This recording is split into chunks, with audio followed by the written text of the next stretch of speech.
పవిత్రాత్మ స్వరూపులకు ప్రియాత్మ బంధువులారా, స్వాత్మతత్వ నిరూపణం, తన స్వాత్మ నిరూపణం. ఈ స్వాత్మ నిరూపణలో మొట్టమొదటి మనం పంచకోశముల్లో అన్నమయ కోశాన్ని నిన్న వివరించుకోవడం జరిగింది. అన్నమయము, ప్రాణమయము, మనోమయము, విజ్ఞానమయము, ఆనందమయం అనేవి కోశాలన్నీ 5 కోశాలు.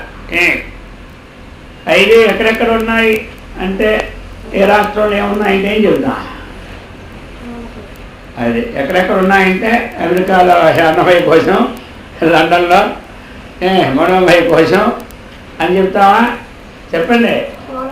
అది ఇప్పుడు పంచకోశాలు ఎక్కడున్నాయని ప్రశ్న వేసినారు. ఎక్కడున్నాయి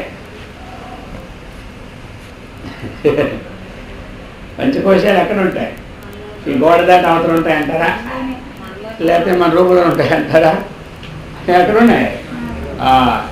ఎక్కడున్నాయంటే రోజు మనం ఏమిటంటే వేదాంత వాక్యాలని సమన్వయం చేసుకోవాలి మనలో. అందుకని ఇవన్నీ చదువుకోవాలి. పంచకోశాలంటే ఏమిటి, పంచ జ్ఞానేంద్రియాలు అంటే ఏమిటి, పంచకర్మేంద్రియాలు అంటే ఏమిటి, పంచ ప్రాణాలంటే ఏమిటి, శబ్ద తన్మాత్రలు అంటే ఏమిటి అన్నటువంటి విషయాలన్నీ కూడా మనం చక్కగా తెలుసుకోవాలి. లేకపోతే వేదాంతం ఎన్నాళ్ళు విన్నట్టే ఉంటారు. రోజు అన్నం తిన్నట్టే మళ్ళీ అదేమే ఎలా తిరగలిపోవాలి, మళ్ళీ అన్నం తిన్నాం పోయేటట్టు ఉండకూడదు. ఇది అది పోయినా పర్లేదు, ఇది పోకూడదు. ఏమంటారు? ఈ అన్నమయాది పంచకోశ వివేకమును మనం పొందాలి. ఎవరు పంచకోశ వివేకాన్ని పొందుతారో వాడే పంచక్లేశాన్ని విడువగలరు. పంచకోశ వివేకాన్ని ఎవరు పొందుతారో వారు పంచక్లేశాలని విడువగలరు. అది అన్నమయ కోశం దేనితో తయారైందంటే మనం తినే ఆహారంతోనే అన్నమయ కోశం. మరి ఈ అన్నమయ కోశాన్ని ఎవరు ఆత్మ అనుకుంటారో వారికి ఎంత పాపం నేను చెప్పుకునేది. 1,000,000 గోవుల్ని చంపితే ఎంత పాపమో ఈ దేహమే నేను అనుకోవడం అంత పాపం. అదేమైందా? అందుచేత ఈ అన్నమయ కోశము ఆత్మ ఎప్పుడు కాదు. ఎందుకు కాదు? ఇది ఆత్మ అంటే అన్నమయ కోశానికి ఉత్పత్తి ఉంది, నాశము ఉంది. అది ముందు లేదు, వెనక లేదు. శరీరంలో మనం చనిపోయిన తర్వాత ఉండదు, పుట్టక ముందు ఉండదు. అది అన్నమాట. అందుచేత అన్నమయ కోశం అన్నటువంటిది ఆత్మ కాదు.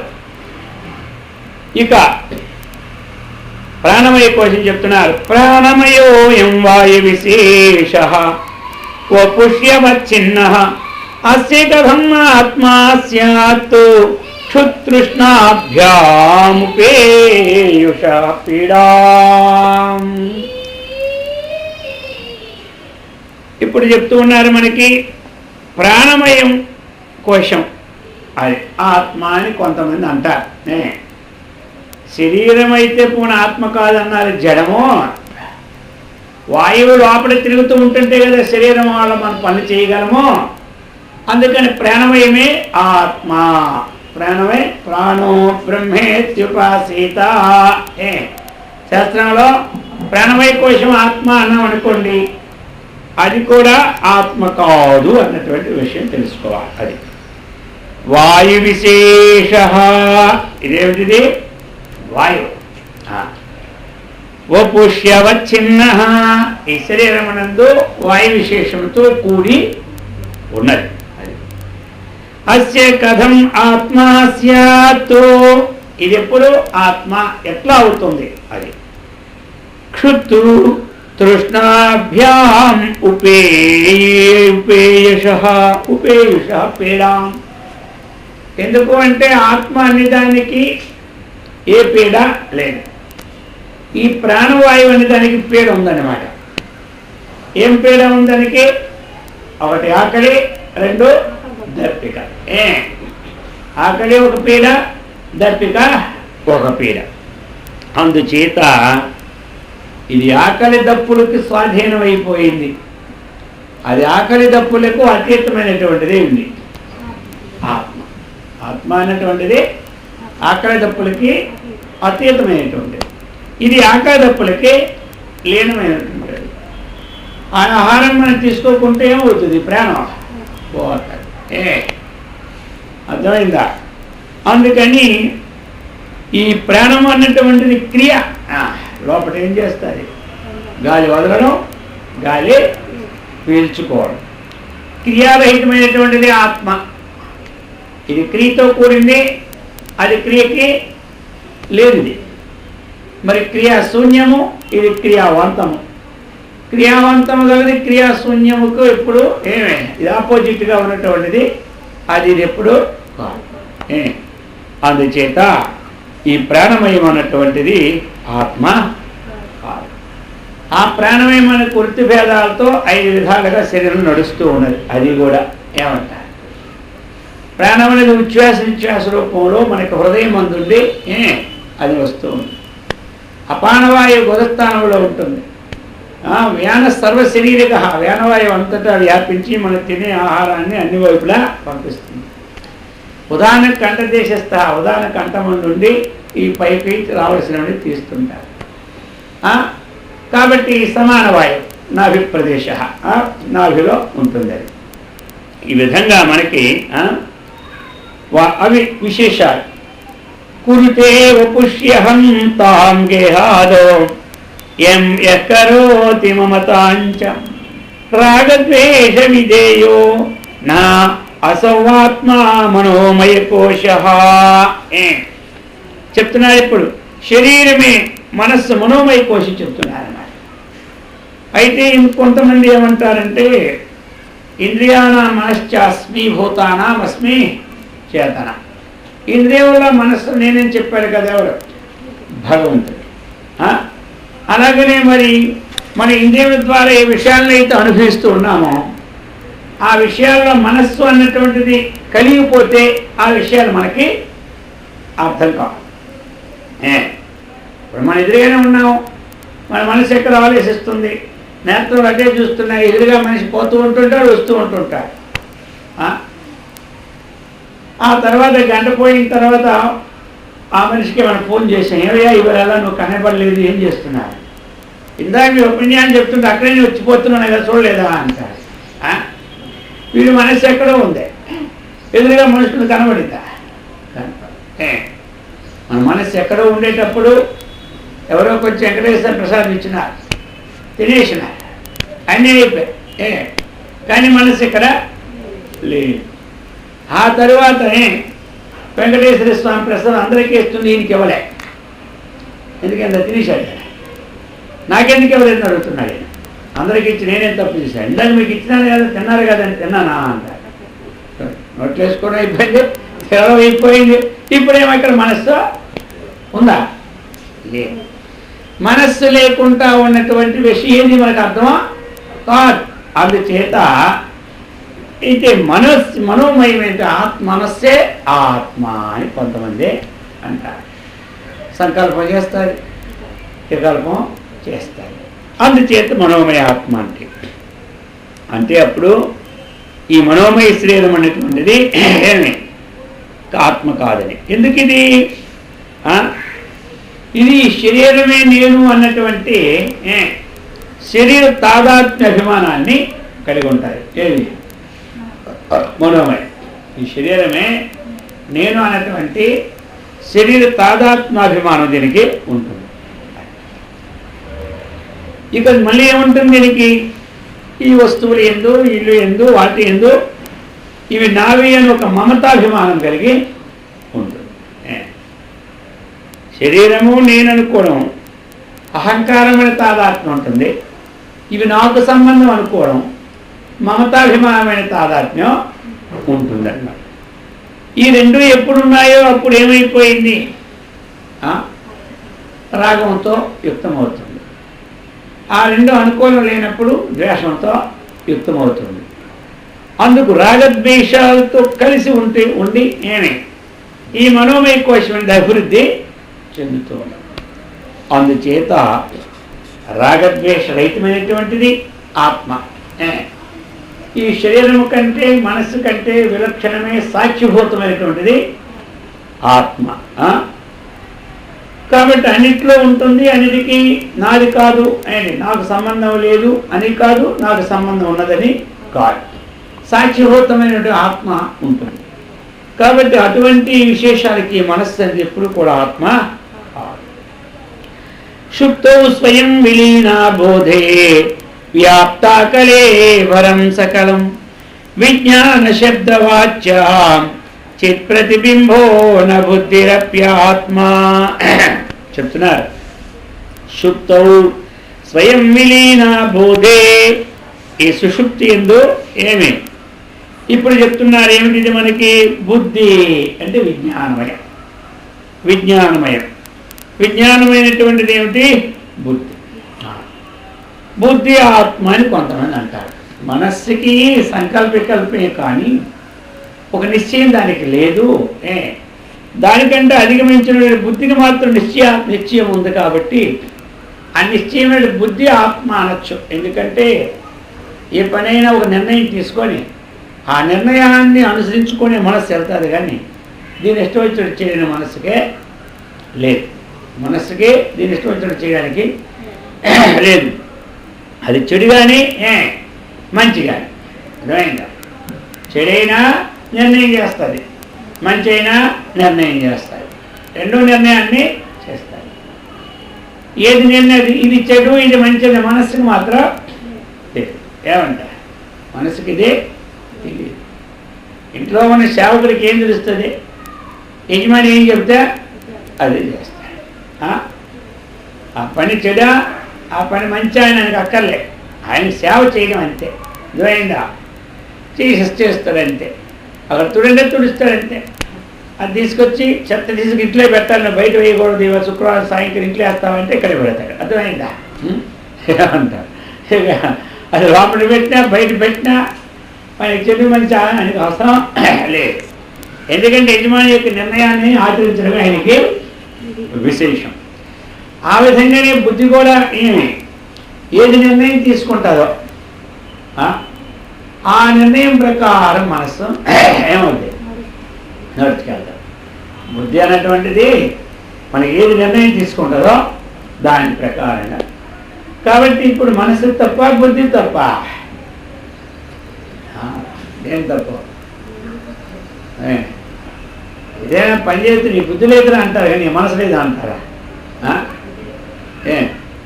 ఇప్పుడు ఏదైనా పని తప్పిపోతే నీ బుద్ధి లేదురా అంటారు, కానీ మనసు లేదురా అంటారు. చెప్పండి. బుద్ధి అంటే జ్ఞానం కదా. ఇప్పుడు బుద్ధి అంటే ఏమిటి? జ్ఞానం. అంతేగా నీ మనసు లేదా? ఎక్కడైనా ఉన్నా నీ మనసు లేదా అంటారా? బుద్ధి లేదా అని అడుగుతాను. కాబట్టి బుద్ధి అన్నటువంటిది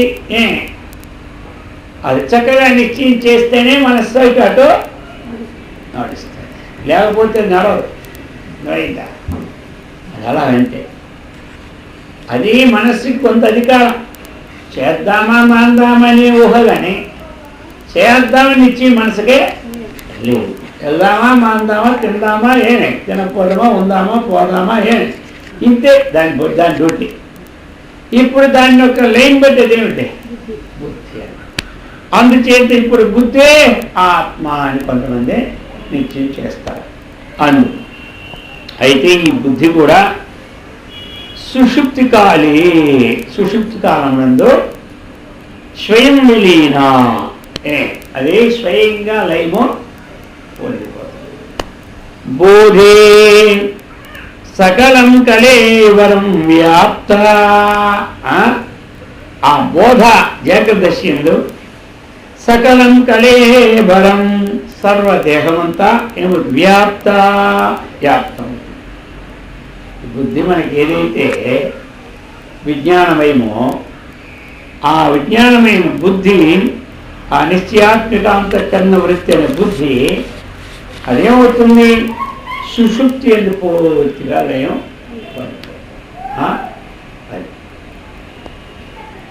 జాగ్రత్త మళ్ళీ వస్తుంది. ఒక కాలంలో ఉంటుంది, ఒక కాలంలో లేదు. ఒక కాలంలో ఉండి ఒక కాలంలో లేని దాన్ని ఆత్మ అనడం. ఒక కాలంలో ఉండి ఒక కాలంలో లేనిది ఆత్మ కాదు. ఇంకా ఎలాంటిది మరి బుద్ధి అంటే అచిప్రతిబింబమైనటువంటి అది చిదాకాశం. ఆ యొక్క చైతన్యము ఆ అంతఃకరణను ప్రతిఫలించినటువంటిది. ఆ చిత్ప్రతిబింబం అవుతుంది బుద్ధి. ఇది విజ్ఞానమయం కోశం. అందుచేత ఈ బుద్ధి ఒకటి నిశ్చయించేసింది, నేను ఫలాని దగ్గరికి వెళ్ళాలి, బద్రీనారాయణ. అక్కడ నాకు ఇక రాని పోని నేను ఆ జీవితాన్ని అక్కడ అంతం చేసుకుంటాను. బుద్ధి నిశ్చయించేసింది. బద్రీకి బయలుదేరాడు. గోయిందా ఇక బయలుదేరిపోయి ఇంటి దగ్గర అందరికి చెప్పేశాడు.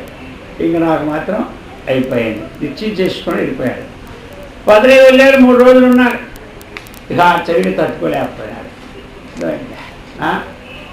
ఏమయ్యా మీరు అంటూ ఉండగలరా ఇక్కడ అని ఒకడు వచ్చిన అన్నాడు. ఇక్కడ మాత్రం ఏమనుకున్నాడు, ఇంకా నేను రానుకున్నాడు. ఇప్పుడు బద్రీ పోయినాడు. ఆ చలికి తట్టుకోవడం కష్టమైంది. అక్కడ మన ఆహారం ఏమో దొరకదు.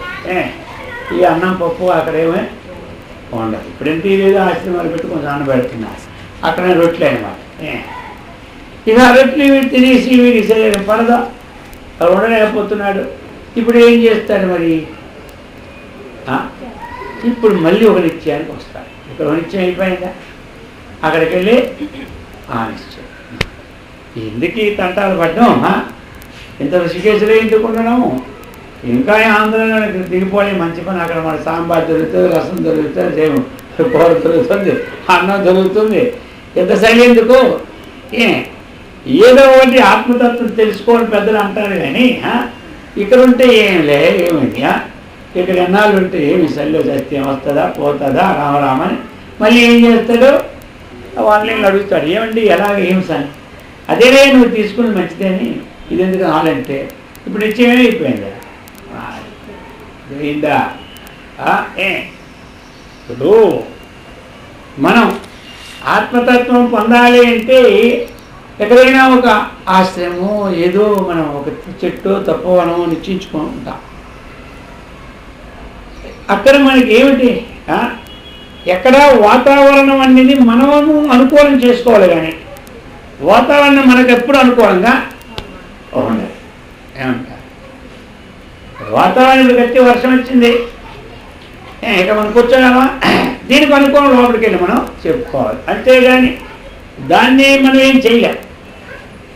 దానికి అనుకూలంగా మనం ఉండాలి. ఇప్పుడు చుట్టూ వర్షం పడుతుంది, ఇక్కడ ఏం చేస్తాం మనం? అప్పుడు స్లాబ్ పెట్టుకోవాలి. అంతేగాని దాంతో మనం యుద్ధం చేయగలమా? చేయలేము. నువ్వు ఎలా చేసావని తిట్టామనుకో, ఇప్పుడు దానికి అది అవుతుందా? అవుతుందా? నీకెంత అహంకారమా? నీకు కనబడదా? మేము వేదాంతం నడుపుతూ ఉంటుంటేనే నీవు ఇప్పుడు రావాలా అని అంటే వద్దా? అంతే. అజ్ఞానమైన మనుషులు ఆ వాతావరణం ఒకటే. ఇప్పుడు వాటిని సమన్వయం మనం చేసుకోవాలి. కానీ లోకంలో ఆ సమన్వయం చేసుకోకపోతే ఎవరికి శాంతి? ఎక్కడైనా మనం ఒక పట్టుదలగా పని సాధిద్దాం అన్నటువంటిది ఉండాలి. బాస్ లోకంలో ఎక్కడ ఎవరు అనుకూలం ఉంటారు చెప్పండి?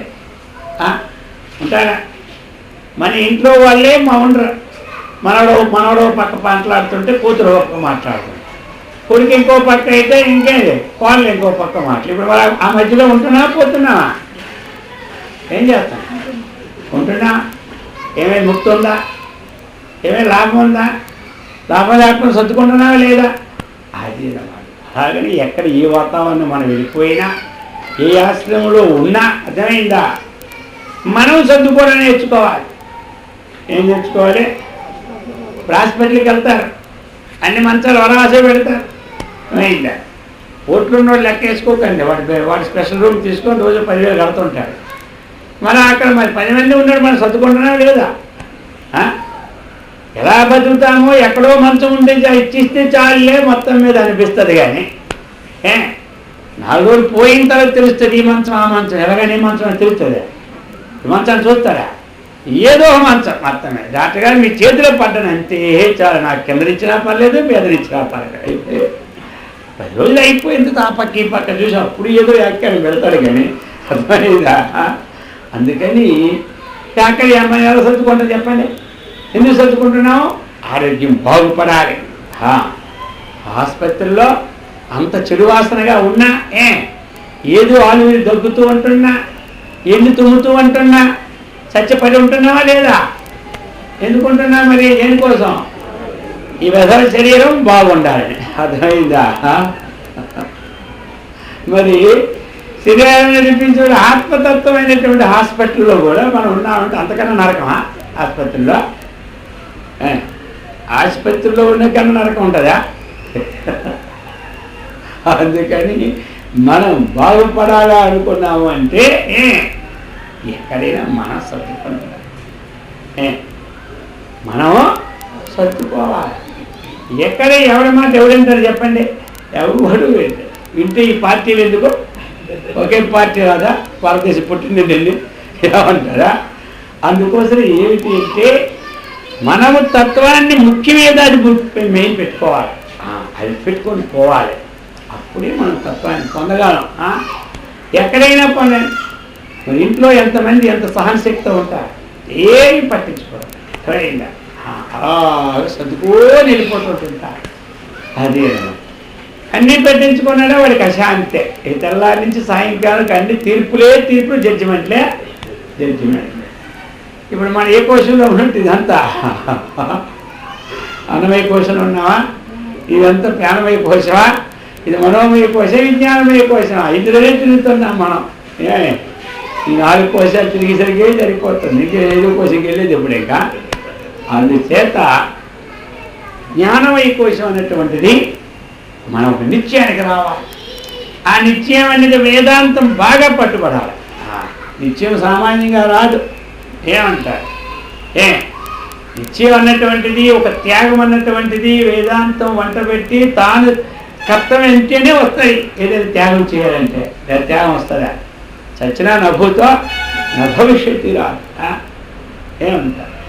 ఇప్పుడు అక్కడ గుంటూరు జిల్లా వెళ్ళేటప్పుడు మలయాళ స్వామి వారు అడిగినారనమాట. వారికి అడిగితే ఈ అబ్బాయి మాకు పంపించండి అని అన్నారు. మరి ఆ త్యాగం రావండి ఎవరికి వస్తుందా? నభూతో నా భవిష్యత్తు ఎవరికి వస్తుంది చెప్పండి? తీసుకెళ్ళిపోయినా అన్నారు. అయితే బాస్ ఒకటే ఒక ముక్క ఏమంటారు? ఇచ్చేసినారు. బాస్ వెళ్ళిపోయినారు. మరి ఎలా మరి ఇదంతా త్యాగం అన్నటువంటిది? అలాగనే మరి విద్యాప్రకాశానంద స్వామి అప్పుడు కూడా అదే జరిగింది. విద్యాప్రకాశానంద స్వామి అప్పుడు కూడా అదే జరిగింది. వాళ్ళు వెంటనే ఇచ్చేసినారు. ఇప్పుడు మనకి అది వాళ్ళు ఇప్పుడు లోకోత్తరం అయినారా లేదా? మళ్ళీ ఆ త్యాగం రావాలంటే ఆ పూర్వజన్మ పుణ్యం ఉండాలి, వేదాంతం వంట పెట్టాలి. లేకపోతే ఎవరికి త్యాగమే కాదు. అర్థమైంది కదా? మీరు ₹1,00,00,000 ఇస్తా త్యాగం చేస్తాను, మా పిల్లల్ని త్యాగం చేస్తామేటండి. మీరు అడగడం కూడా ఏమి అడుగుతారండి? మీరు సన్యాసులండి అంటారు మామూలు. అర్థమైందా? ₹1,00,00,000 త్యాగం చేస్తాం కానీ పిల్లల్ని త్యాగం చేస్తా. ఈ స్వాములకి ఏం అడగాలో అర్థమే కాదు. ₹1,00,00,000 త్యాగం చేస్తారు. ఒకటిదే కోటి అని ₹10 కట్టితే 10 సార్లు లెక్క పెట్టి ₹1,00,00,000 ఎప్పుడు చేస్తారు. అర్థమైంది కదా? ఆ గడికి తప్పించుకొని ₹1,00,00,000 త్యాగం. అర్థమైంది కదా? ఈ త్యాగం రావాలి అంటే ఎలా వస్తుంది చెప్పండి? అది ఇప్పుడు లోకంలో మరి బ్రహ్మచారులు లేదు ఎక్కడి నుంచి వస్తారు? ఆకాశ చూడు పెడతారా బ్రహ్మచారులు? ఏం అర్థమైందా? ఎక్కడి నుంచి చూడు పెడతారు? అది మనకి త్యాగం అనేది రావాలి. అది రావాలంటే విజ్ఞానం కలగాలి. ఏమంటారు? మరి ఈ విజ్ఞానం మనకు కలిగినప్పుడే కదా ఎవరికైనా త్యాగం వస్తుంది. ఇప్పుడు ఒక సమయం 1 గంట సేపు త్యాగం చేయాలి. మనం త్యాగం చేయాలంటే ఈ ఆసక్తి విజ్ఞానం పెంపొందించినోడికే త్యాగం వస్తుంది. లేదు త్యాగం మాత్రం రమ్మన్నా రాదు. మరి అది ఎప్పుడది? ఈ విజ్ఞానమయ కోశంలో చక్కగా మనం పట్టాలి. విజ్ఞానం అనేది బాగా పట్టాలి. ఏది మిథ్య ఏది సత్యము అన్నటువంటిదే. అటువంటి విజ్ఞానమయ కోశం అయినా సరే అదేమవుతుంది? ఆత్మ అని మనం అనుకున్నా సుషుప్తి ఎందు విలయం అది చెందిపోతుంది. సుషుప్తిలో బాగా నిద్రపోయాను. ఇప్పుడు నిద్రపోతే ఏమని చెప్పండి? ఏ నిత్యమైనా ఉందా? ఏ నిత్యమైనా ఉందా మనకు ఆ సుషుప్తిలో? ఏది లేదు. మళ్ళీ ఏమవుతుంది? పోని పూర్తిగా లేకుండా పోతుందా? జాగ్రత్త దశకి ఏమవుతుంది? మామూలే కదా, తెల్లారి వంట చేసుకోవడం, వంట పూజ చేసుకోవడం, పూజ ఉద్యోగం కావాల్సినకి ఉద్యోగం. ఇవి వస్తుందా లేదా? పడుకునేటప్పుడు ఏమి ఇచ్చేయాలో అన్నీ నిర్వహించిపోయినాయి. మరి జాగ్రత్త వస్తుంది. మళ్ళీ వ్యాపారం మనం చేసుకోలే వద్దా? ఎవరి పనికి వాళ్ళు వెళ్ళవలసిందిగా డ్యూటీ వెళ్ళాలి. అందుచేత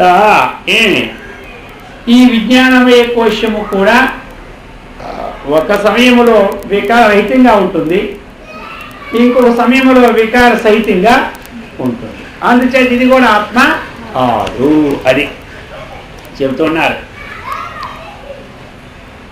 అయితే మరి సుప్తిగతే సుఖలేశైరభిమనతే యస్సుఖీ భవామేతి ఆనందకోశనామాసోహంకార కథం భవేదాత్మా. అయ్యా పోనీలే, బుద్ధి ఆత్మ కాదన్నావో, ఆనందమయ కోశం ఆత్మ కాదా? ఆనందో బ్రహ్మేతి వ్యజానాత్ అని చేస్తూ చెప్పింది కదా. కాబట్టి ఆనందమయ కోశం మాత్రం ఆత్మ అన్నమాట. ఆత్మని అంటే చెప్తున్నారు. ఆనందమయ కోశం అన్నటువంటిది కథం భవేదాత్మ, ఎట్లా అయ్యే ఆత్మ అవుతుంది? ఆ ఆనందమయ కోశము ఎప్పుడు ఈ ఆనందమయ కలుగుతుంది మనకి? సుషుప్తి కాలంలో ఆనందం మనకి కలుగుతుంది. ఎప్పుడు కలుగుతుంది? సుషుప్తి కాలం కలుగుతుంది. కానీ ఆ సమయంలో కూడా నేను ఆనందం పొందుతున్నాను అన్నటువంటి విజ్ఞానం మాత్రం లేదు. ఆహార ఎదురుపెట్టినప్పుడు మనకేం కలుగుతుంది? ఏముంది? ఏమీ లేదు. ఆ కాలంలో కూడా నేను ఎంత ఆనందాన్ని పొందుతున్నటువంటిది లేదు. అయితే మరి అప్పుడు మరి అది ఎప్పుడు అది జాగ్రత్త అవస్థకు వచ్చిన తర్వాత తెలుస్తుంది. ఏమంటారు? జాగ్రత్త అవస్థకు వచ్చిన తర్వాత నేను ఆనందాన్ని పొందినాను అన్నటువంటిది తెలుస్తుంది అన్నమాట. మరి ఆ విధంగా తెలిసేటప్పుడు అనుభవ కాలంలో ఏమీ తెలియదు, జాగ్రత్త కాలంలో దానికి తెలుస్తుంది. అయితే మరి జాగ్రత్త కాలంలో తెలిసి కూడా ఏమంటున్నాడు? నేను ఆనందాన్ని అనుభవించాను. అక్కడ అనుభవించినటువంటిది ఏది తెలియకపోయిన తమో గుణము ఏమంటారు? ఇక్కడ నేనని భావాన్ని ఆనందించాను, అనుభవాన్ని తెచ్చుకోవడం అనేది అహంకారానికి ఉత్పత్తికి కారణమైంది. అప్పుడు తమో గుణంతో ఉంది కాబట్టి తనకేమీ తెలియలేదు. ఇప్పుడు మళ్ళీ నేను అన్నటువంటి దాన్ని తీసుకొచ్చి నేను సుఖంగా నిద్రించానంట. ఈ నేను సుఖంగా నిద్రించానంటే నేను అన్నటువంటిది ఆత్మ, అది దానికి నిద్రనే లేదు. ఇప్పుడు ఆరోపితం నేను సుఖంగా నిద్రించానన్నటువంటి నిద్ర సుఖమే కానీ ఏమి ఉన్నదేమిటి? వాస్తవికమైన అనుభవం ఏమి కాదు. వాస్తవిక అనుభవం అక్కడ లేదు. అందుచేత అటువంటి ఆనందమయ కోశం అన్నటువంటిది వాస్తవిక అనుభవం ఆయనకి లేదు కాబట్టి అది ఆనందమయ కోశం ఎప్పుడు కూడా ఆత్మ కాదు అని చెబుతూ ఉన్నారు. సరే, ఏదైనా మనం విషయాలని నిద్రలో ఉన్నది ఒక ఆనందం ఉంది, విషయాలు అనుభవించినప్పుడు కలిగినటువంటిది ఒక ఆనందం. విషయానుభవ ఆనందము కూడా వీడి విజ్ఞానోత్పత్తికి విషయంతోనే ఆనందం అనిపిస్తూ అనుకుంటూ ఉన్నాడు. వాస్తవికంగా విషయంలో ఆనందము లేదు. వాస్తవికంగా తన స్వరూపాన్ని తాను లీనమైనప్పుడే ఆనందం కలుగుతుంది, కానీ లేనప్పుడు ఆనందము కలగదు. అందుచేత ఆ యొక్క తమ ప్రధానమైనటువంటి దానితో మనం పొందిన ఆనందం మాత్రం ఆనందము కాదు. యస్ఫురతి బింబభూతః స భవేదానంద ఏన సకలాత్మా ప్రాగోర్ధమపి చ సత్వాదవికారిత్వాత్తు అభాద్యమానత్వాత్తు. ఈ ప్రకారముగా మనకి యస్ఫురతి బింబభూతః స భవేదానందః.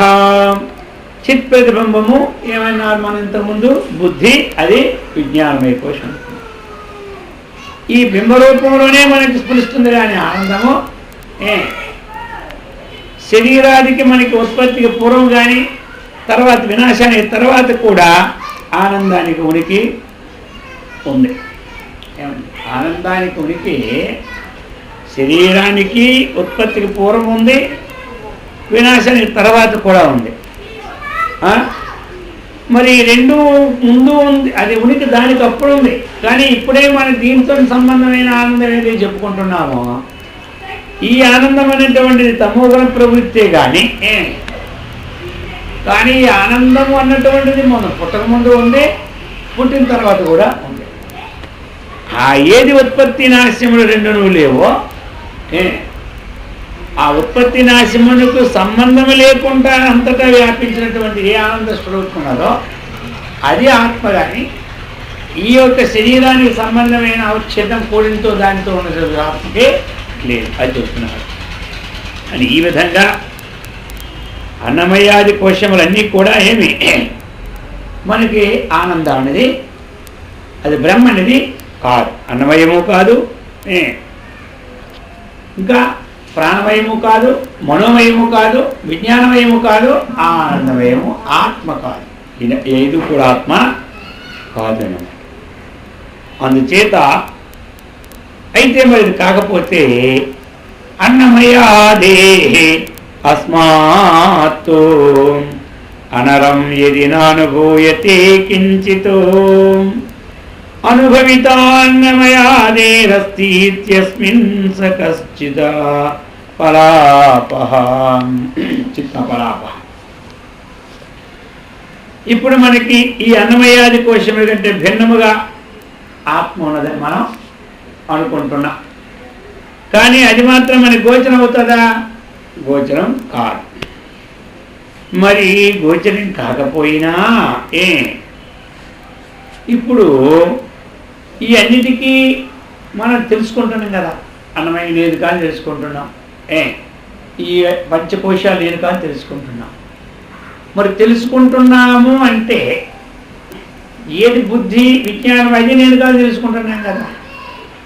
ఏది తెలుసుకుంటున్నామో మరి దీనికి ఏ తెలివినిచ్చిందో అది ఒక ద్రష్ట ఉన్నాడని మాత్రం మనం సాక్షిగా ఉన్నటువంటి ఆత్మ పంచకోశముల కంటే విలక్షణమైన ఆత్మ కనబడకపోయినా లేదనడానికి పని లేదు. ఏమిటి దానికి సాక్షి మనకు కనబడుతుందని కొంతమంది అంటారు. సాక్షిగా ఉన్నది ఆత్మ కనబడకపోయినా ఆత్మ లేదనడానికి వీలు లేదు. అయితే మరి పంచకోశ అనుభవములు కల ఇది నేను కాదు, ఇది నేను కాదు, నాని కాదని దేనితో అంటున్నాడో మరి అటువంటి దాన్ని ఏ శక్తి ద్వారా అంటున్నాడో ఆ శక్తి అని ఒక ద్రష్ట అన్నటువంటిది మనం ఉన్నదని దాంట్లో ఏ ప్రతిపత్తి అంటే ఏ పక్షాల్లో కూడా వాదభేదాలు లేవు. ఆత్మ కనబడకపోయినా ఆత్మ అని కొంతమంది ఒప్పుకోకపోయినా ఒక ద్రష్ట అని వాడు ఉన్నాడని అందరూ ఒప్పుకోవాల్సిందే. ఏ మతంలో ఉన్నా వాళ్ళందరూ కూడా ఒప్పుకోవాల్సిందే. అది చెబుతున్నారు. స్వయమేవ అనుభవత్వాత్ యద్యప్యేతస్య నానుభావ్యత్వం సకృదస్య భావశంకా న భవేద్బోధస్వరూప సత్తాయా స్వయమేవ అనుభవత్వాత్. ఈ ఆత్మజ్ఞానం ఏమి ఇది ఎలాంటిది? అనుభవ స్వరూపమైనటువంటిది అన్నమాట. ఇది మామూలుగా అనుభవ స్వరూపమైనటువంటిది. కాబట్టి ఈ అనుభవ స్వరూపం అనేది ఏమవుతుంది? ద్రష్ట. అనుభవ స్వరూపమే మనకి ద్రష్ట. మరి ఇప్పుడు ద్రష్ట దృశ్యం. ద్రష్ట దృశ్యం అయితే ఎప్పుడు దృశ్యం ద్రష్ట ఎప్పుడు కాదు. ఏమంటారు? దృశ్యం ఎప్పుడు ద్రష్ట కాదు. ఎందుకు అంటే దృశ్యానికి సృష్టి ఉంది, స్థితి ఉంది, లయం ఉంది. ద్రష్టకి ఈ మూడు లేవు. కాబట్టి ద్రష్టయగు ఆత్మకు మాత్రం ఈ సృష్టి స్థితి లయాలు లేవన్నమాట. అందుచేతనే సకృతస్య భావశంక న భవేద్భోదన్వరూపసత్తయా. అయితే మరి ఇటువంటి ఆత్మకు వినాశము కలుగుతాదన్న దానికి శంకకు అవకాశమే లేదు. అర్థమైంది కదా? ఈ ఆత్మ ఎప్పుడైనా సరే దీనికి వినాశం ఉన్నది అన్నటువంటి దానికి ఎప్పుడు అవకాశం మాత్రం లేదు. అది అనుభవతి విశ్వమాత్మా విశ్వే చాసౌ న చానుభూయతాం న ఖలు ప్రకాశ్యతే సౌ విశ్వమశేషం ప్రకాశయం భానుః. అంటే ఇక్కడ ఏం చెప్తున్నారంటే మనకి దృశ్యమైనటువంటి ఏ జగత్ అయితే ఉందో ఈ జగత్తు అనేటువంటిది పరమాత్మకి ఎప్పుడూ ప్రకాశింప చేయలేదు. ఎట్లా అంటే ఉదాహరణ, సూర్యుడు లోకమంతా ప్రకాశం చేస్తున్నాడు, ఈ లోకం మాత్రం సూర్యుని ఎప్పుడు ప్రకాశము చేయలేదు. ఏమండి? ఈ జగత్ ఎప్పుడు సూర్యుని ప్రకాశింప చేయలేదు, సూర్యుడు మాత్రం లోకమంతా ప్రకాశం చేస్తాడు. ఆ విధంగా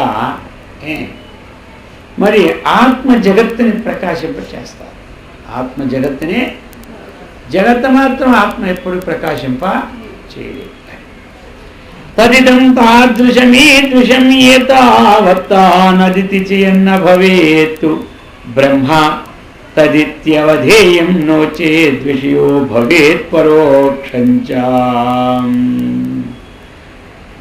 తత్తు ఇదం తాదృశం, ఇదం ఈదృశం, అది ఇది అని అంటుంటాము. ఇది ఇట్టిది అది అట్టిది అని అంటుంటాం. అదంతది ఇది ఎంతది అని మనం అంటాం. అయితే తదిదం తాదృశం ఈదృశం ఏతావత్తదితి ఎత్తున భవేత్తు.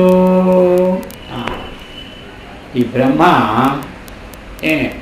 ఎంతని కానీ ఈదృశ్యమని కానీ తాదృశ్యమని కానీ దానిలాగని కానీ దీనిలాగని కానీ చెప్పడానికి అలాగే భగవద్గీత కూడా ఏం చెప్తుంది? ఆశ్చర్యవత్ పశ్యతి కశ్చిదేనం ఆశ్చర్యవద్వదతి తథైవ చాన్యః ఆశ్చర్యవచ్చైనమన్యః శృణోతి శ్రుత్వాప్యేనం వేద న చైవ కశ్చితో. ఆశ్చర్యవత్ పశ్యతి కశ్చిత్ ఏనం, ఏనం ఏనం పరమాత్మానం పరమాత్మనో కశ్చిత్ ఒకనొకడు ఆశ్చర్యవత్ పశ్యతి, ఆశ్చర్యంగా చూస్తుంటుంటాడు. ఇంకోటి ఏం చేస్తాడు? ఇది ఆశ్చర్యవత్ పశ్యతి కశ్చిదేనం ఆశ్చర్యవత్ వదతి అన్యః. ఇది ఏదో ఒక ఆశ్చర్య అద్భుతంలా చెప్తూ ఉంటుంటాడు. అర్థమైందా? వాడు చెప్పినా వీడు వినినా వాడు చూచినా ఈ ఆత్మ యథార్థంగా చూచిన వాడు వాడు అనమాట. ఆ విధంగా చెప్తూ ఉన్నారు. మరి ఇది అప్పుడు ఒకవేళ అలా అంటే ఇది ఇలా ఉంది అది అలా ఉంది అని అన్నాం అనుకోండి, అప్పుడు బ్రహ్మ తత్తు ఇత్యవధేయం నో చేత్ విషయో భవేత్ పరోక్షంచ. అప్పుడు ఇదేమైపోతుంది మనకి? ఇది విషయం అయిపోతుంది. ఏమైపోతుంది? బ్రహ్మ విషయం అయిపోతుంది. ఈ వస్తువులాగే అది కూడా విషయం అయిపోతుంది. ఇలా ఉందండి ఆ కుర్చీ అంటే అదేమండి ఇది విషయం, అది విషయం. ఈ ఫ్యాను అలాగనే ఉందండి మా ఇంటి దగ్గర ఉన్నది కూడా అంటే ఏమైపోయింది? విషయం. ఈ మైక అక్కడ కూడా దేవాలయంలో ఉన్నది ఇలాగే ఉందండి అంటే అయిపోయింది. అర్థమైంది? ఈ విధంగా అది విషయం అయిపోయింది. విషయం అయిపోయింది ఎలాగుంటుంది? ఇది అది ఇలా ఉందండి అంటే అది పరోక్షం ఇది అపరోక్షం. అప్పుడు బ్రహ్మ అది పరోక్షంలో అయిపోతుంది. అపరోక్షానికి సిద్ధి కావాలి. అప్పుడు విషయం కావాలి, పరోక్షము కావాలి. మనం ఇంతవరకు అవిషయము అపరోక్షము అని చెప్పుకొస్తూ ఉన్నాం కదా, అది పరోక్షము ఏమే విషయం అయిపోతుంది. అందుచేత ఇదమిదమితి ప్రతీతే వస్తుని సర్వత్ర బాధ్యమానేపి అనిదమబాధ్యం తత్వం తస్మాదేత ఏతస్య నచ పరోక్షత్వం అంటున్నారు. ఇదమిదమిది ప్రతీతే, ఇది అది వ్యవహారదస్య పరోక్షముగా మనం ఇదమిదమిది ప్రతీతే వస్తుని సర్వత్ర బాధ్యమానేపి, ఇది అది వ్యవహారదస్య మనం అనుకుంటున్నాం. పరోక్షముగా గోచరించిన అప్పుడు ఈ జగత్తంతా మనకేమో ఎలాగుంటుంది? ఇప్పుడు పరోక్షముగా మనకు గోచరించినా ఎవడైతే విచారణ చేస్తూ ఉంటుంటాడో అటువంటి వారికి బ్రహ్మజ్ఞానికి మాత్రం ఇది బాధితమవుతాయి. ఏది బాధితమవుతుంది? ఎదురుగా ఉన్నది. మరి బ్రహ్మజ్ఞానం కాని వారికి మాత్రం ఇది బాధితమో కాదు. ఇటు మిథ్యా జగత్తు కంటే విలక్షణమై అబాధితమై ఒప్పుతుంటారు. అందుచేత తత్వం అనేది బ్రహ్మ అయితే ఇక్కడ ఏమి దీనివల్ల సిద్ధించింది? బ్రహ్మకు ఎప్పుడూ కూడా పరోక్షత్వము లేదు అన్న ముక్క చెప్పడానికి ఆ శ్లోకం. నావేద్యమపి పరోక్షం భవతి బ్రహ్మస్వయం ప్రకాశత్వాత్ సత్యం జ్ఞానమనంతం బ్రహ్మ ఇత్యేతస్య లక్ష్యైతస్య లక్షణం. అవేద్యమపి బ్రహ్మ పరోక్షం నభవతి.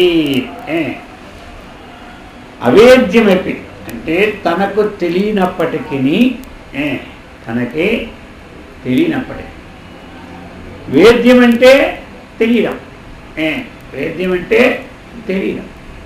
వేదితం యోగ్యం వేద్యం, వేదితం యోగ్యం నా భవతి ఇది అవేద్యం.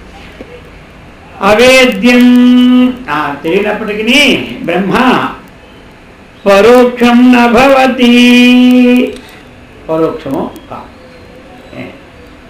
మనకి బ్రహ్మ తెలియపోయినా అది పరోక్షం మాత్రం కాదు. అది అది మరి ఇంకేమిటి? ఆ బ్రహ్మ అన్నటువంటిది అపరోక్షమే కానీ పరోక్షమో కాదు, అది ప్రత్యక్షమే. ఇంకెలాంటిది? స్వయం ప్రకాశత్వాత్. అది ఎలాంటిది? స్వయం ప్రకాశం. స్వయం ప్రకాశం అంటే తనకంటే ప్రకాశము భిన్నముగా లేదు. పరప్రకాశం అనేది ఇతర తనకంటే భిన్నమైన ప్రకాశాన్ని తీసుకుంటారు. ఇది స్వయం ప్రకాశం అనేటువంటిది ఇది స్వయం ప్రకాశం. అది అంటే ప్రకాశమే, అది స్వయం ప్రకాశం అంటే ప్రకాశ స్వరూపమే ఆత్మ, ఆత్మయే ప్రకాశం, దాన్నే స్వయం ప్రకాశం. ఇంకా ఇంకా సత్యం జ్ఞానం అనంతం. ఇది ఎలాంటిది? సత్యం ఎల్లప్పుడూ ఉన్నటువంటి, జ్ఞానం ఏదో ఒక జడమైనటువంటి వస్తువులాగా ఉన్నటువంటిదే కాదు, ఎప్పుడు జ్ఞానస్వరూపమైనది. అనంతం సర్వత్రా వ్యాపకమైనటువంటిది. అందుచేత బ్రహ్మ ఇది ఏతస్య లక్షణం ప్రదతే, ఈ బ్రహ్మ యొక్క స్వరూప లక్షణం ప్రతిపాదిస్తుంది అన్నమాట. సత్యం జ్ఞానం అనంతం అనేది బ్రహ్మ యొక్క స్వరూప లక్షణం. యతోవయమాని భూతాలనేది బ్రహ్మ యొక్క తటస్థ లక్షణం. బ్రహ్మ యొక్క తటస్థ లక్షణం ఏమిటంటే యతోవయమాని భూతాన్ని జాయంతే ఏన జాతాన్ని జీవంతి యత్ప్రేత విసంతి అనేది తటస్థ లక్షణం. దేని నుంచి పుట్టినాయో, దేనివల్ల అభివృద్ధి నుంచి ఉన్నాయో, దేనిలో నీలమైందో అది బ్రహ్మ అన్నప్పుడు తటస్థ లక్షణమైంది. సత్యం జ్ఞానం అనంతం బ్రహ్మ ఆనందో బ్రహ్మేతి వ్యజానాత్ అన్నప్పుడు ఏమైంది? స్వరూప లక్షణమైంది. అది పతికోశ శక్త్యుపాధో సంభవతి అస్తస్య జీవతే శ్వరతే నోచేతయోరభావాత్ విగత విశేషం విభాతి నిజరూపకం సతి కోశ శక్త్యుపాధో సంభవతి. ఇంతకుముందు మనం చెప్పుకున్నాం కోశములే. కోశములను బాగా విచారిస్తే క్లేశములు పోతాయి. ఆ క్లేశాలు ఏమి అంటే సంగ్రహంగా అవిద్య, అస్మిత, రాగము, ద్వేషము, అవని ద్వేషం. మరి ఆ క్లేశాలన్నీ కూడా కారణం ఏమిటి? అవిద్య మొట్టమొదట కారణం. అంతే కదా. క్లేశాలకి జ్యేష్ఠ భ్రాతృదేవుడు అవిద్య. అవిద్య అంటే మోహం. అది ఉంటేనే అవన్నీ ఉన్నాయి. అవిద్య, ఆ మోహం ఉంటే అస్మిత, అహంకారం ఉంటుంది. అహంకారం ఉంటే రాగం, రాగం ఉంటే ద్వేషం. ఇవన్నిటితో కూడి ఈ శరీరం నుంచి విడిపోకుంటే ఎల్లప్పుడూ శరీరానికి నాకు ఎప్పుడూ సంబంధం, అనుబంధం ఉండాలనుకునేది అభినవేశం. అందుచేత సతికోశ శక్త్యుపాధౌ సంభవతి తస్య జీవతేశ్వరతే నోచేత్ తయోభావాత్ విగత విశేషం విభాతి నిజ రూపం అంటున్నారు. ఇప్పుడు మరి ఈ అవిద్యా శక్తి ఏదైతే ఉన్నదో మనకి అది మనకి పంచకోశములు, మనకి ఈ యొక్క అవిద్యాశక్తే ఈ పంచకోశముల ద్వారా మనకి ఏం చేస్తుంది? బ్రహ్మకి జీవత్వాన్ని ప్రాప్తింపజేస్తుంది. అవిద్యాశక్తే బ్రహ్మకి ఈ కోశాన్ని నేను, ఈ కోశాన్ని నేను, ఈ కోశాన్ని నేను, నేను అనేది ఏమిటి? బ్రహ్మ. ఈ కోశం అనేది ఏమిటి? దానికి అనుగతమైనది కూడా జీవత్వ శక్తి వచ్చింది అన్నమాట. నేను లేకుండా ఈ కోశం అంటే ఇంకేముంది? ఈ కోశము, ఈ కోశం అంటే అర్థం లేదు కదా. ఎన్నిసార్లు అనుకున్నా పర్వాలేదు. ఇప్పుడు ఈ వస్తువులు ఉన్నాయి. ఆమైక ఆమైక ఆమైక అంటే ఎవరికైనా సంబంధం ఉందా? ఆమైక నాది అంటేనే సంబంధం. చూసుకోవాలి బాగా. ఏమంటే లోకంలో పేర్లు తెలిసినంత మాత్రంలో ఏమి నష్టమా? ఆ పేర్లు మనకు సంబంధం అనుకుంటేనే వచ్చింది గొడవ. అర్థమైందా? లేకపోతే ఎన్ని నామాలు చదివినా భగవంతుడికి మనకేం సంబంధం ఉందా? లక్షనామాలు చదివినా మనకు సంబంధమే. మనకు సంబంధమే నామం వస్తేనే మనకు బాధ కానీ ఏమంటారు. లేకపోతే ఏది అక్షర నామాలు చదివినా ఎవరికి సంబంధం లేదనమాట. ఆ విధంగా ఈ యొక్క బ్రహ్మకు జీవత్వం అనేది వచ్చినది. ఈ యొక్క బ్రహ్మకు జీవత్వం రావడానికి కారణం ఏమిటంటే అవిద్యాది క్లేశముల యొక్క ఉపాధి వశములో బ్రహ్మకి జీవత్వం వచ్చేసింది. ఆయనకి జీవుడు మాయాశక్తి ఉపాధి చేత ఏమొచ్చింది? ఈశ్వరత్వం వచ్చింది. పంచకోశముల యొక్క ఈ ఉపాధుల ద్వారా బ్రహ్మకి జీవశక్తి వచ్చింది. మాయోపాధి చేత బ్రహ్మకు ఈశ్వర శక్తి వచ్చింది. ఈశ్వరత్వం వచ్చింది. జీవత్వం వచ్చింది, అది ఈశ్వర. అవిద్యోపాధికో జీవ, మాయోపాధికో ఈశ్వర. అది కదా మన వాక్యం. అవిద్య ఏమిటిది? అవిద్య అంటే పంచకోశములు నేను అనుకోవడమే అవిద్య. తనకాన్ని తనది అనుకోవడంలోనే జీవశక్తి వచ్చింది, జీవత్వం వచ్చింది. మాయాశక్తిని ఉపాధిగా తీసుకుని ఆయన ఈశ్వరుడయ్యాడు బ్రహ్మ. ఈ పంచకోశముల యొక్క అంటే అవిద్యాశక్తి భావన చేత పంచకోశములు నేను భ్రమించడం వల్ల జీవుడైనాడు. ఇప్పుడు ఈ ఉపాధి కల్పితమైనటువంటి ఏమి? ఈశ్వరత్వము, జీవత్వం. ఇవి మనకి పోవడానికి చేసుకునే విచారణ అంతే. అర్థమైంది కదా. విచారణ అంటే ఏమిటి? ఇది పోవడానికి మనం విచారణ చేసుకోవాలి. మరి అది విచారణ చేసుకుంటే రెండిట్లో బ్రహ్మ ఉన్నాడు. పంచకోశముల కల్పనతో అవిద్యతో కూడినవాడు బ్రహ్మే.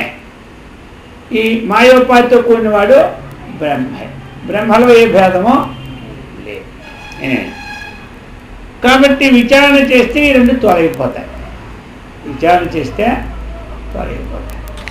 విచారణ లేని వాడికి ఎల్లప్పుడూ అవి ఉంటాయి. జీవుడు వేరు, దేవుడు. ఎవరైతే విచారణ చేశాడో వాడికి జీవత్వానికి హేతువైనటువంటి బాధ వస్తువు, ఈశ్వరత్వానికి హేతువైనటువంటి బాధ వస్తువు. ఈ రెండు ఏది బోధ ద్వారా ఆ బాధ,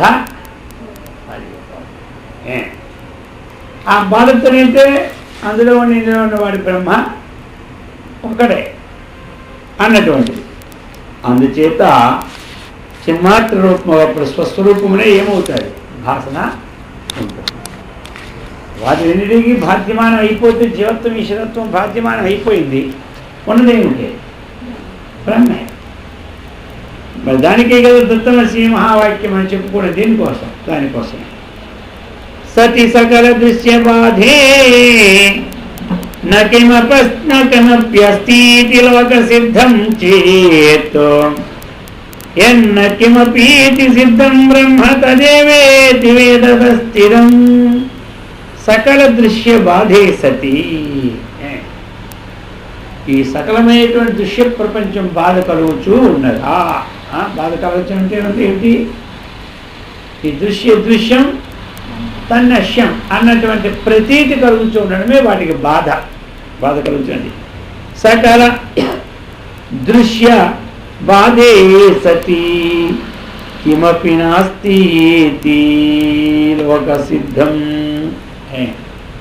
ఎప్పుడైతే సకల దృశ్యానికి బాధ కలిగిందో ఇక ఏమీ లేదనేది మనకు అనుభవిస్తాం ఉంటుంది. ఏమంటారు? దృశ్యం అనేది నష్టం అయిపోతే ఇంకేముంది, ఏది లేదని మనకు అనుభవిస్తాం వస్తుంది. ఎన్న కిమపీతి సిద్ధం. మరి ఆ సమయంలో జగత్తు ఎప్పుడైతే లయం చెందిందో, దృశ్యం ఎప్పుడు విలయమైందో జగత్తు మనకి నష్టం కలిగింది. ఇక అప్పుడు ఏమీ లేదన్నటువంటిది ఒకటి మనకి తెలిసింది. ఏమీ లేదని తెలుసుకున్నాడా? దృశ్య జగత్తు ఇప్పుడు మనకి ఈశ్వరత్వము జీవత్వం విచారణ ద్వారా తీసేసిన ఇవన్నీ కనబడుతున్నాయి, కనబడిన తీసినాం. ఇక ఇప్పుడు ఏమంటాడు? ఏమీ లేదంటాడు. ఏమీ లేదంటాడు. ఏమీ లేకపోవడం ఏమైంది? అది శూన్యం అయిపోయి. ఏమీ లేకపోవడం. ఇప్పుడు ఇక్కడ బ్రహ్మ ఎవరు మరి? ఏమీ లేకపోతే ఏమీ ఇదే దృశ్యం అంతా కూడా నిశ్చయం అయిపోయింది. ఇవేమీ కనబడాలి. ఇప్పుడేమంటాడు? ఏమీ లేదంటాడు. కనబడతాడు. కనబడిందల్లా విచారణ ద్వారా నష్టం అయిపోయింది. ఇప్పుడు ఏమీ లేదంటాడు. మరి ఏమీ లేదు అంటాడు. ఏమీ లేదని ఏదైతే అంటున్నాడో,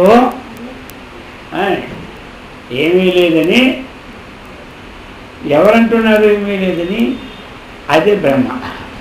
అర్థమైందా? ఏమీ లేదని ఏదంటున్నాడో ఆ శక్తే బ్రహ్మ. అంటే ఏమర్థమైంది? ఎప్పుడు అది శూన్యం మాత్రం తాను తెలియపోయినా అది పరోక్షత్వం. ఎప్పుడు తాను తెలియకపోయినా పరోక్షత్వం కాదు, అది ఎప్పుడు శూన్యం కూడా కాదు. ఇదంతా శూన్యమే అన్నప్పుడు కూడా అనేవాడు ఎవడు? ఈ శూన్యమని తెలియపరిచింది ఏది ఉందో అదే బ్రహ్మ. ఏమంటే ఈ శూన్యమని తెలియపరిచింది ఏది ఉందో అదే బ్రహ్మ.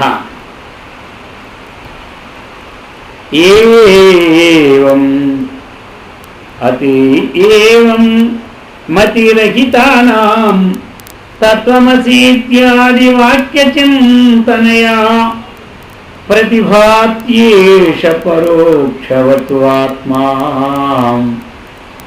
ప్రత్యత్ప్రకాశమానోపి. ఏవం మతిరహితానాం. ఇప్పుడు మనకేమిటి?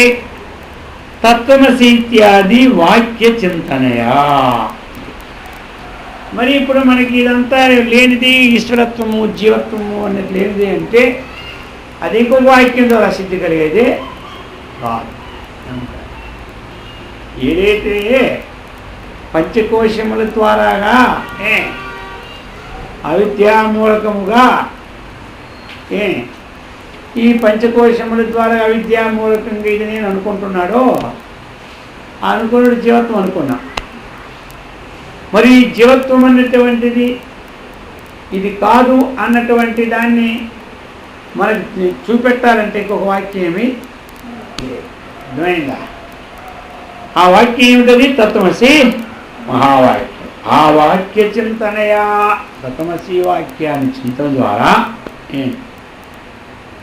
అప్పుడు మనకి ఈ మహావాక్య పరిశీలన చేత బ్రహ్మ ఏమైనాడు? స్వయం ప్రకాశుడే అని సిద్ధం వచ్చింది. వాస్తవికంగా ఈ జీవత్వము లేదో ఈశ్వరత్వము లేదు అన్నటువంటిది మనకి చక్కగా తెలిసింది. మరి ఎప్పుడైతే ఈ విషయం తెలిసిన తర్వాత మహావాక్యార్థాన్ని మనకి ఆ బుద్ధిలో చక్కగా ప్రతిఫలించిందో అప్పుడు సాధకుడు ఏమైపోతాడు? ఆ క్షణంలోనే అపరోక్ష సాక్షాత్కారాన్ని పొందిపోతాడు. ఏ సమయంలోనూ బుద్ధిలో తత్వమసి మహావాక్యమునకు వాచ్యార్థాన్ని విడిచిపెట్టి లక్ష్యార్థమైనటువంటి చైతన్యము ఒక్కటే. మరి ఆ చైతన్యమును నేను అన్నటువంటి విజ్ఞానం ఏ స్థితిలో కలిగిందో ఆ స్థితి ఏమిటంటారు? దాన్ని అపరోక్ష. పరోక్షమో కాదు, అది అపరోక్షం. అపరోక్షమన్నా ఆత్మసాక్షాత్కారం. ఆత్మసాక్షాత్కారం అంటే కాదు, ఇదైనా కాదు, అయినా మనం చెప్పుకోవడానికి ఇదైనా ఆత్మసాక్షాత్కారం అని మనం చెప్పడానికి వీలు లేదు. అయితే మరి ఏ స్టేజీని చెప్పుకోవాలా అన్నటువంటి ఒక ప్రశ్న వచ్చినప్పుడు ఇది ఆత్మసాక్షాత్కారం అని చెప్పుకో. అంతవరకే. ఆత్మను తాను సాక్షాత్కారం చేసుకున్నాడంటే ఇలా చేసుకోవాలి, ఇది ఇలా కాదు కదా అది. అయితే మనం ఎందుకు అంటే బుద్ధిలో నేతి వాక్యముల ద్వారా తీసిపెట్టేశాం కాబట్టి ఉన్నది ఒకటే నిశ్చయమైన విజ్ఞానాన్ని మనం ఆత్మసాక్షాత్కారం అనుకుంటున్నాం. అంతేకాదు ఆత్మసాక్షాత్కారం ఇంకేం చూస్తారు? నిశ్చయమైన విజ్ఞానాన్ని ఆత్మసాక్షాత్కారం అనుకోవాలి. అంతేగాని సాక్షాత్కారం అనేది ఇంకొకలాగా లేదు. నేత్రములతో చూసి నాకు కలిగింది అని చెప్పగలడా? చెప్పలే. తాను అనుభూతి, తాను నిద్రపోయిన తర్వాత ఏం జరిగిందో చెప్పగలడా? చెప్పలే. నిద్రగలిగితే ఏం జరిగిందో చెప్పలే. ఏదో ఒక సుఖం అనిపించానని అనుకుంటాడు, అంతేగాని వాడికి ఇంకేమీ తెలియదు. అలాగనే ఆ తత్వంలో లీనమైపోయిన తర్వాత ఇంకేమి పొందాని భావం పొందాలని తెలిసిందంటే బుద్ధి ద్వారా తెలుస్తుంది. ఏమంటే బుద్ధి ద్వారా తెలుస్తుంది. బుద్ధి ద్వారా మనకి తెలిస్తే దాన్ని మనం వాడికి భాషలో ఆత్మసాక్షాత్కారం అంటాం. అంటే ఆత్మ కంటే భిన్నమైన వస్తువు లేదు లోకంలో అన్నటువంటి ప్రతీది ఏది కలుగుతుందో ప్రాక్టికల్గా, వాక్యం ద్వారా కాదు. ప్రాక్టికల్గా అంటే ఏంటి? ఇప్పుడు ఆత్మకి వికారం లేదు కాబట్టి తనకి ఎన్ని కష్ట నష్టాలు వచ్చినా బుద్ధి పరిణామాన్ని పొందకుండా ఏక నిశ్చయాన్ని మారకుండా ఇది ఉంటుందో అది మనం ఆత్మసాక్షాత్కారమే. ఆత్మకి వికారం లేదు కదా. లౌకిక వికారాలు వచ్చినప్పుడు మనం వికారానికి లోనైపోతున్నామా లేదా? అందరం లోనైపోతున్నాం. ఇప్పుడు వికారానికి అందరము లోనైపోతున్నాం. ఎవరు కాని వాడు ఎవడున్నాడు? వికారానికి లోను యోగి అవుతాడు, భోగి అవుతాడు. మరి ఇప్పుడు ఆత్మసాక్షాత్కారం పొందినవాడు ఎట్లా? అటువంటి వికారానికి లోని కానటువంటి వాడు తను బుద్ధి ద్వారా విచారణ చేసి తత్వమస్య తత్వం పదార్థములకు వాచ్యార్థాన్ని విడిచిపెట్టి లక్ష్యార్థాన్ని చక్కగా స్వీకరించి ఆ లక్ష్యం తనకంటే భిన్నం కాదనే స్థితిని పొందినవాడు బుద్ధిలో ఎన్ని గాలి వేసినా సరే మూడు అన్నది ఇటు అటు ఇంతవరకు కొట్టే వదిలేసాం, ముద్దు. అది ఎన్ని 100 మైళ్ళు గాలి వచ్చినా ఆ ముద్దుకేమీ నష్టం లేదు. కొమ్మలు ఉంటే నేను కింద పడతాయి, ముద్దుతో ఊదు ఊదు అటు ఇటో ఏడుతో పడతాయి. ఆ విధంగా మనకి నిత్య విజ్ఞానం. ఎంతమంది ఎన్ని వచ్చినా, ఎన్ని వెలుగులు వచ్చినా, ఏది వచ్చినా సరే తన ఒక స్థితి నుంచి తొలక్కుంటూ ఉన్న వాని స్థితిని ఆత్మసాక్షాత్కారం అంటారు. అది మన బుద్ధి కోసం చెప్పుకోవడమే. నిజంగా సాక్షాత్కారం చూస్తే అది చూసిన వాడు ఒప్పుకోడా నా యొక్క విశేషాన్ని, అంత విశాలమైనటువంటి నా సముద్రాన్ని నేను ఒక్కసారి పక్కన వర్ణిస్తుంటే ఉప్పుకొట్టది.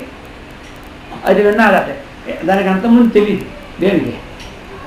ఆ ఉప్పు గల్లీకి, ఉప్పు గల్లీకి ఏమంటారు? ఉప్పుకొట్ట అంటారా? ఉప్పు ఏమంటారు? ఎంత ఉప్పు మొక్కను ఏమంటారు? కళ్ళు. ఆ ఉప్పు కళ్ళు దగ్గర ఎవడు అంటున్నాడట ఒక ఆయన, ఆహా ఉప్పు కొళ్ళు యొక్క ఎక్కడి నుంచి వచ్చిందో అది ఎంత విశాలమైంది తెలుసా, చాలా విశాలమైంది, గంభీరమైన లోతైనటువంటిది అని నన్ను చెప్తుంటుంటే దీనికి ఉత్సాహం పుట్టిందట.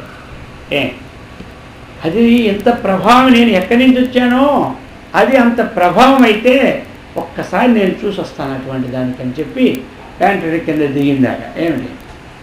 ఉప్పుకొల్లు సముద్రంలో. ఇక ఆ లోతు చూడడానికి పోయింది ఎవరు? నా ఒక ఆ గంభీరమైనటువంటి సముద్రాన్ని నేను దర్శనం చేసుకుంటానుకునే పోయింది. అది ఎలాంటిదో నేను చూసి మీకు చెప్తానని చెప్పి వెళ్ళిపోయింది. ఎవరు? ఒప్పుకోండి. ఇప్పుడు పోయిన తర్వాత ఏమైంది? అది అలాగనే మన బుద్ధి కూడా తాను ఎక్కడి నుంచి వచ్చానో అన్నటువంటి తెలుసుకోవడానికి ప్రయత్నం చేసినప్పుడు ఆ బుద్ధి ఏమవుతుంది? తాను అందులో ఉప్పు వల్ల లీనమైపోయింది. ఇప్పుడు లీనమైపోయినటువంటి నేను ఇంకే చూసి వచ్చానని చెప్పడానికి ఏమైనా ఉందా? ఉప్పు లీనం కాకముందు ఉంది, ఆ కళ్ళు లీనమైపోయిన తర్వాత ఇప్పుడు అది. మనం కూడా అటు ఆ పరిస్థితుల్లో ఆత్మసాక్షాత్కారం నేను చెప్పేదానిగా వీలు చెప్పేదానికి వీలు ఎందుకు కాదు అంటే ఈ లౌకిక వ్యవహార విజ్ఞానం కూడా బుద్ధికి నశించిపోయాయి. అప్పుడు బుద్ధి నశించిపోయి తన జీవనయాత్ర కూడా బుద్ధి నేను తినాలో త్రాగాలనేది కూడా నశించిపోయాయి. ఏమంటారు? తాను జీవనయాత్రలో నేను బాత్రూమ్ పోవాలా, లేకపోతే స్నానం చేయాలా, లేకపోతే ఇప్పుడు భోజనం టైం అయిందా, లేకపోతే ఇప్పుడు భోజనం చేయాలా అన్నటువంటి పరిధి కూడా దాటిపోయా. ఎలాగైతే ఉప్పు కళ్ళు అందులోనికి పరిధి దాటిపోయి వెళ్ళిపోయిన తర్వాత తన స్వరూపాన్ని తాను కోల్పోయి, ఇంతకుముందు తనకి స్వరూపం అయితే ఉన్నదో ఆ వ్యవహారంగా ఉన్నటువంటి గట్టిదనం, ఆ యొక్క రంగు, అదంతా ఇప్పుడు ఏమైపోయింది. అలాగనే ఈ బుద్ధి కూడా తన యొక్క విజ్ఞానము, ఈ నిశ్చయాలు, వ్యవహార హేతువు ఇదంతా కోల్పోయాను. అందులో పోయి కోల్పోయిన తర్వాత ఏమైపోయింది? లేనమైపోతుంది, మిగిలిదేమో. అందుచేత అయితే మీకు అయిపోయింది ఆత్మసాక్షాత్కారం. ఎన్నాళ్ళయింది అయిపోయి? ఎన్నాళ్ళు అయిపోయి రావడం ఏంటి? ఎన్నాళ్ళు రావడం ఏంటి? రావడమా? ఏం అవడం? ఒక రోజులోనే అవుతుంది అందరికీ. ఎన్నాళ్ళు అవుతుంది? ఒక గంటలోనే అయిపోవాలి. ఉపన్యాసం ప్రారంభించి లేకముందే అయిపోతుంది. అయిపోయిందా? ఇవి నిశ్చయం కావాలి కదా, ఇంకేమని చెప్పండి. ఆ నిశ్చయం మారకుండా ఉంటే అయిపోయి. అందరిలో ఉండే చైతన్యం నేను, నాకంటే భిన్నం చైతన్యం లేదు. ఆ చైతన్యంకి ఏ విధమైనటువంటి వికారం లేకుండా ఉందో తాను ఆ వికారం లేకుండా ఉంటే అప్పుడు కాస్త అయినట్టు. ఏమంటారా? దానికి ఏ వికారం లేదో దీనికి ఆ వికారం లేకుండా ఉంటే దీనికి వికారం లేకుండా ఉంటుందా? దీనికి వికారం లేకుండా ఉండాలంటే అది బాగా గింజ వేగాలి, లేకపోతే చింత చచ్చినా పులుపు జావదాట. అర్థమైందే? శరీరం ఎండిపోయి మండిపోయినా లోపల వాసన మాత్రం వదలదు. అది ఎంతవరకు వదలలేదు అంతవరకు అంతే సంగతి చిత్తగించబడిన. అర్థమైందా? అది ఎప్పుడు పోతుందా అని కొంతమంది అడుగుతారు. అది ఎప్పుడు పోతుంది? పోతుంది. అదే పోగొట్టుకోవాలని నిరంతర ప్రయత్నం చేసి సంకల్పం ఉంటే ఒక్క గంటలో పోతుంది, ఒక్క రోజులో పోతుంది. అది ఇప్పుడు అంత వేగ వదులుతామా అని అంటే కొన్ని సంవత్సరాలు కొన్ని జన్మలు పడతాయి. అర్థమైందా? పోయినట్టే ఉంటుంది కానీ మళ్ళీ పోయినట్టే ఉంటుంది. పోతుందా?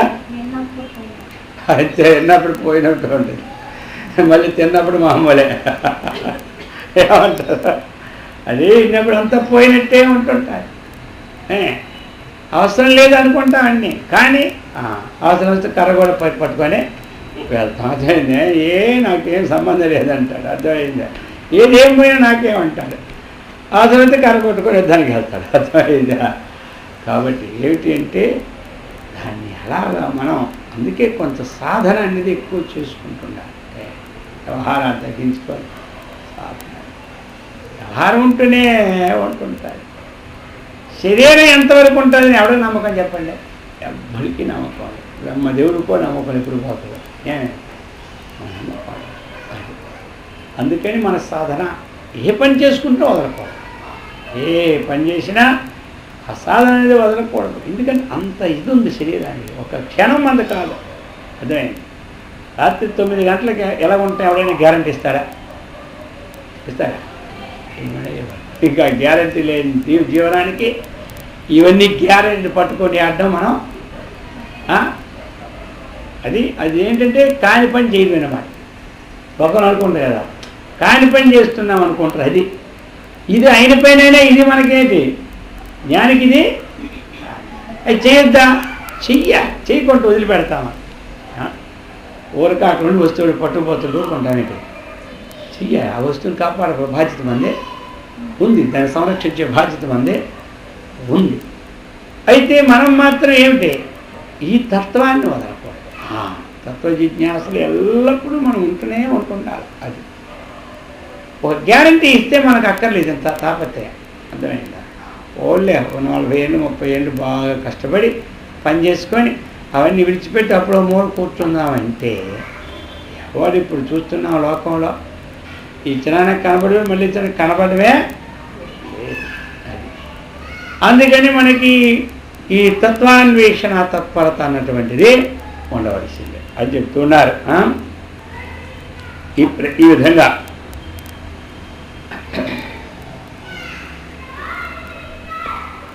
అందుకని మనకి ఏం చేయాలి?